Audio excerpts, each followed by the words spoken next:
Hello, I'm Dr. Edward, the Healing Vet. I'm here to help you heal your life, heal your pet's life. And today, I'm going to talk about rising to challenges.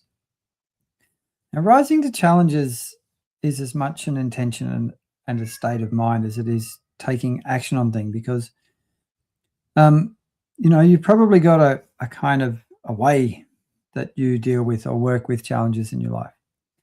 Maybe you rise to them, maybe you just kind of stomp along feeling frustrated about them, maybe you collapse in the face of them. I know that I certainly used to collapse in the face of challenges quite a lot earlier on in my life. Didn't really work very well, led to lots of problems. So rising to challenges is something that's really important to do and to learn how to do and to practice how to do, because the more you rise to challenges, the more you can help your lovely pets, the more you can connect with your pets. And if you don't rise to challenges, they get a bit left out and they lose out on you because you're not present with them.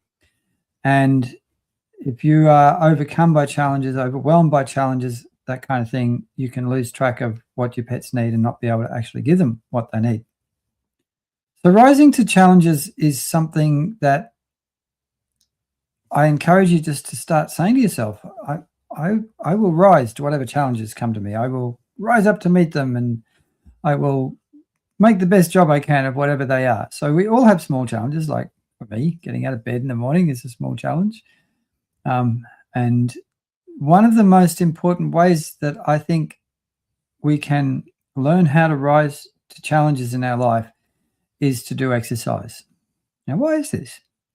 Mostly because exercise is uncomfortable if you're doing it in a way that's going to make a positive difference in your body and your mind and in your health and well-being and strength.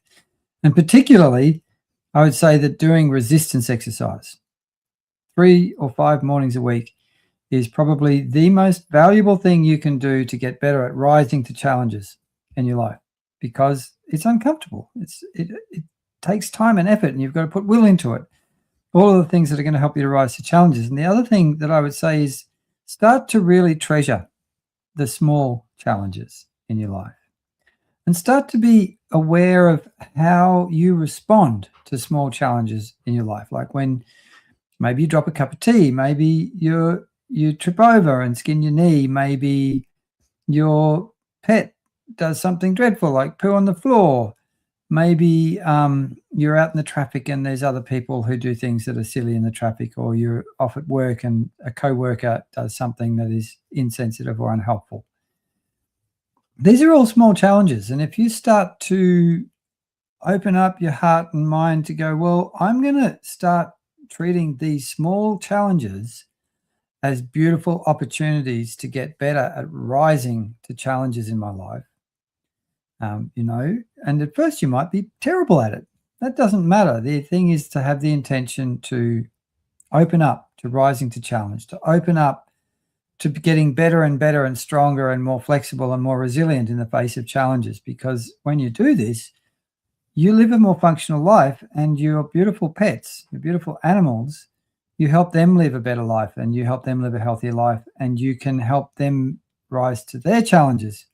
The stronger you are at rising to your own challenges, the stronger you'll be at rising to challenges when it comes to your pets. Maybe it's end of life. Maybe they get some kind of illness. Maybe they have anxiety issues that you're helping them meet. And the more that you practice your capacity to rise to challenges, the more you're going to be able to help your pets be happy, healthy, and well for a long life. But really, one thing I've been thinking about recently is what about my small challenges? How can I make them my friends? How can I really treasure them, these small challenges in life, these small things that, and a lot of these small things in my life used to be upsetting and frustrating and ruin my day. And they don't anymore, because I see them as an opportunity to get stronger and to grow and to build a better, stronger, more resilient life for me and for my animals and for my beloveds. So yeah, it's a really beautiful thing to do. Thank you so much for watching. I'd love to hear from you in the comments. Especially love to hear how you rise to your challenges. Any tips or tricks you might have, it'd be lovely to share. Have a beautiful day. Please give your pets a pat from me, and I'll see you next time.